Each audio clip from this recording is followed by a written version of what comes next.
everyone, today we will be talking about the fetal skull. As you have seen, I am holding a fetal skull. This fetal skull is to some extent is a compressible and made up of thin pliable tabular flat bones which forms the vault. So this is the vault, whereas the base part is anchored to the rigid and the incompressible bones. The significance of the fetal skull, if we talk about, the very first is it protects the brain of the infant or a newborn. Yes, it is a vault area or it is made up of bones which protect the brain from inside. Also have the ability to mold during the process of the birth. The landmarks of the fetal skull used to determine the fetal position as well as the attitude. These landmarks are, the very first is mentum, sinciput, this area is sinciput, this is the parietal, then we have occiput and then we have a subocciput region. The region of the fetal skulls mainly divided into three. These are, the very first is face, which is from the mentum till the glabella. Then we have a vault, which is the largest dome-shaped compressible part made up of two parietal bones, upper part of the frontal bone, occipital bone and the temporal bones. And the last one is the base. This is the base, which is comprised of firmly united to afford the protection. The face is composed of 14 small bones which make it into a non-compressible one. The bones of the vault. There are total 4 types of bones and total 7 bones which are described. The very first is 2 frontal bone, then we have 2 parietal bone, then we have 1 occipital bone and then we have 2 temporal bones. Total it makes 7 bones. The frontal bones which forms the forehead. In the fetus, the frontal bone is 2 which fused become a single bone at the age of 8 years. And these 2 bones form the baby's forehead, which is also known as sinciput. Then we have 2 parietal bones. These parietal bones are either on the side of the skull and occupy most of the area. At the center of the parietal bones are the parietal eminence. So these are the like a kind of mountain area which is known as a eminence. Then we have an occipital bone. This also have a occipital protuberance which is also known as an occipital eminence. And then we have 2 temporal bones. These temporal bone on each side of the head closest to the ear. Coming to the next suture. So sutures are the membranous space between the skull bones of the fetus. These sutures are divided into, the very first is frontal suture which is in between the 2 frontal bones. Then we have a coronal sutures which is in between the frontal and the parietal bone. Then we have a sagittal suture which is in between the 2 parietal bones. And the last one is we have a lambdoidal suture which is in between 2 parietal and 1 occipital bone. Now this wide gap which is a suture line, in this suture line where 2 or more than 2 suture line meets made the fontanelles. These fontanelles are of 2 types, anterior fontanelle and the posterior fontanelle. This anterior fontanelle which is red in part is also known as bregma, which is diamond in shape and also having a dimension of 2.5 cm long and 1.25 cm of wide. Whereas in some of the books it is 3 cm into 3 cm.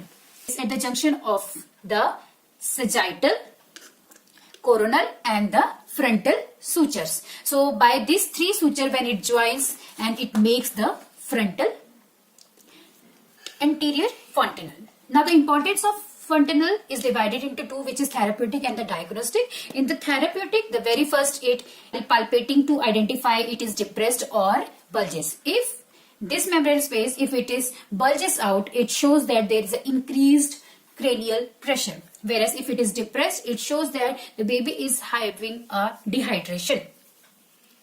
Also, it helps in facilitating the molding during the labor process. Also, in the therapeutic, the very first diagnostic, the very first is color and exchange transfusion can be done by this anterior fontanelle. Also, the CSF fluid can be drawn. Whereas the posterior, your anterior fontanelle and the posterior fontanelle, it closes by, the anterior fontanelle closes by 18 months. Also we can remember by 1.5 years. Whereas the lambdoidal or the lambda which is a posterior fontanelle, closes by 6 weeks, also known as a 1.5 week. So easily you can remember by 1.5. Coming to the most important part is the diameter part, which is difficult to remember also. There are total 10 diameters which we need to remember, out of which the 6 diameters are the AP diameters, whereas the 4 diameters are the transverse diameters. So talking about the very first is 6 diameter. We need to remember the 3 diameters will be start from the occipital, whereas another 3 will be from the mentum. The first, which is suboccipital bregmatic. The first one is suboccipital bregmatic, as the word suggests, subocciput. So this is the area which is known as a subocciput, which extends from the nape of the neck. This is from the nape of the neck to the center of the bregma, which is 9.5 centimeter. The second one is suboccipital frontal, which extends from the nape of the neck to the anterior end of the anterior fontanelle, which is 10 centimeter. Then we have the third one is occipitofrontal, which is from the occipital protuberance, or we can say that from the occipital eminence to the root of the nose, which is also known as a glabella. So till here it is 11.5 centimeter. So we can easily remember 9.5, 10 centimeter, and then is the 11.5 centimeter. The next three begins from the mentum. The very first is mentovertical. So the mentovertical, which is the largest diameter, which is the AP diameter, largest diameter is 14 centimeter. This the mentovertical extend from the midpoint of the chin to the highest point over the sagittal suture, which is 14 centimeter. Then we have a submentovertical. So this is the submento part, which is extend from the floor of the junction of the floor of the mouth and the neck. So it extends from the junction of the floor of the mouth and neck to the highest point over the sagittal suture, which is 11.5 centimeter. And the last one is the submentobregmatic, which is from the extend from the junction of the floor of the mouth and the neck to the center of the bregma, which is 9.5 centimeter. So these were the AP diameter. I can say you that easily you can remember if you remember by 3.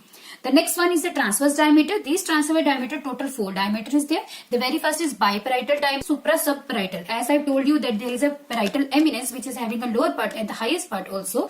So it extends from the one point placed below one parietal eminence to a point placed above to the other parietal eminence. So it will be like this, and it is 8. So it is a distance between the anterior inferior end of the coronal suture. So these were the coronal suture. Anterior inferior end of the coronal suture will be the bitemporal diameter, which is 8 centimeter. And the last one is the bimastoid diameter. This bimastoid diameter, which is 7.5 centimeter, it is the distance between the tip of the mastoid process. So this is the mastoid process. So it is the tip between the mastoid process, which is 7.5 centimeter. So these were the diameters.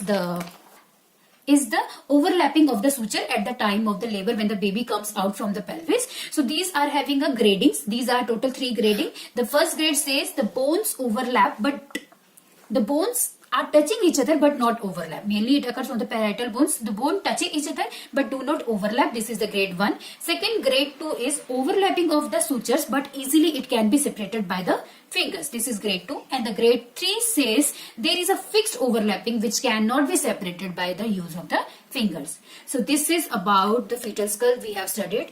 I think you can able to remember easily the demonstration of the fetal skull and apply in your clinical areas. If you like the video, please let me know in the comments and share for the other people also who can easily understand.